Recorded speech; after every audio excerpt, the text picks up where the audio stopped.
أنتم تشاهدون قناة معرفة وأكثر. كيف يحدث التهاب الشعب الهوائية؟ وما هي أسباب ذلك الالتهاب المزعج؟ وكيف يمكن الوقاية من التهاب الشعب الهوائية؟ وماذا عن العلاجات المنزلية للسيطرة على التهاب الشعب الهوائية من البداية؟ ينشأ التهاب الشعب الهوائية الحاد غالبا من نزلات البرد أو أي عدوى أخرى في الجهاز التنفسي، فيمكن أن يكون سبب التهاب الشعب الهوائية الفيروسات والبكتيريا والجزيئات الأخرى التي تهيج أنابيب الشعب الهوائية. ويحدث هذا الالتهاب بسبب الفيروسات، وهي عادة الفيروسات التي تسبب نزلات البرد والإنفلونزا.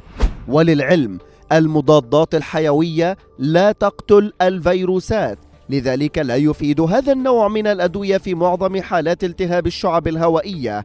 ولا يظهر هذا الالتهاب عند الكبار، بل يظهر عند الأطفال ويؤدي إلى أعراض حادة. ويستمر التهاب الشعب الهوائية الحادة عادة لمدة أسبوعين إلى 3 أسابيع. والأطفال الذين يعانون من التهاب الجيوب الأنفية والحساسية المزمنة، أو أولئك الذين يعانون من التهاب اللوزتين والأوردة اللحمية، هم أكثر عرضة للإصابة بالتهاب الشعب الهوائية الحاد.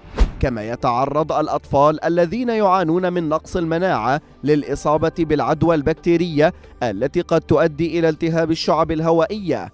ولكن ماذا يمكن أن نفعل من أجل السيطرة على الالتهاب من البداية؟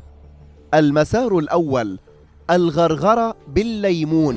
الغرغرة بالليمون يمكن أن يوفر راحة سريعة من علامات وأعراض التهاب الشعب الهوائية، ويهدئ السعال والتهاب الحلق. فالليمون يعمل كمطهر يساعد على إخراج المخاط، وهذا بدوره يساعد في تقليل البلغم ويقلل من الالتهاب. يمكنك عصر نصف ليمونة وإضافة كمية صغيرة من العسل إن لزم الأمر، ويتم الغرغرة بهذا المحلول ثم بصقه بعد الغرغرة، ويكرر ذلك عدة مرات في اليوم للحصول على أفضل النتائج.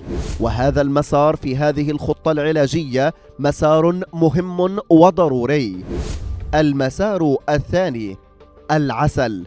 العسل هو علاج جيد لكبح السعال المرتبط بالتهاب الشعب الهوائية، فبسبب القدرة المضادة للبكتيريا والفيروسات في العسل، فإنه يسهم بشكل كبير في تخفيف السعال المرتبط بالتهاب الشعب الهوائية، ما يجعله يتمكن من المساعدة في تخفيف التهاب الحلق.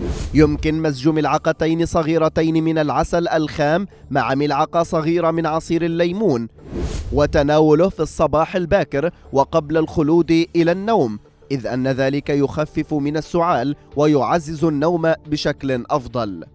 المسار الثالث: الزنجبيل. الزنجبيل علاج طبيعي ممتاز لعلاج التهاب الشعب الهوائية. هل تعلم أن الزنجبيل يحتوي على خصائص مضادة للالتهابات وزيادة المناعة، وهو فعال جدا في الحد من أعراض التهاب الشعب الهوائية؟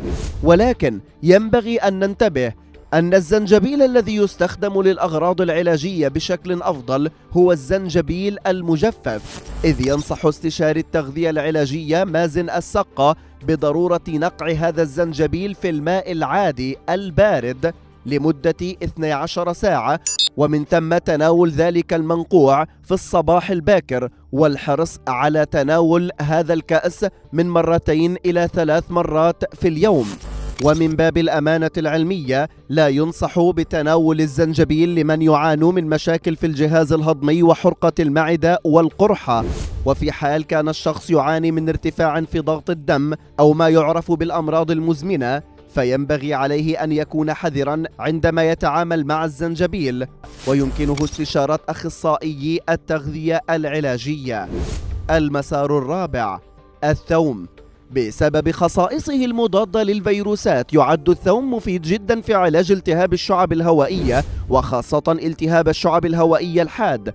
وتشير الدراسات إلى أن الثوم كان ناجحا في تثبيط نمو فيروس التهاب الشعب الهوائية، ما يجعله مكونا فعالا لعلاج التهاب الشعب الهوائية. كل ما عليك هو أن تتناول الثوم بطريقتين للاستفادة من المكونات المذهلة في هذه الثمرة. الطريقة الأولى بلع فص من الثوم في الصباح الباكر، أما الطريقة الثانية فهي العمل على بشر الثوم ونقعه في قليل من اللبن لمدة 5 دقائق، ومن ثم تناول هذه الوجبة الرائعة والمفيدة جدا. المسار الخامس: المشروبات الساخنة.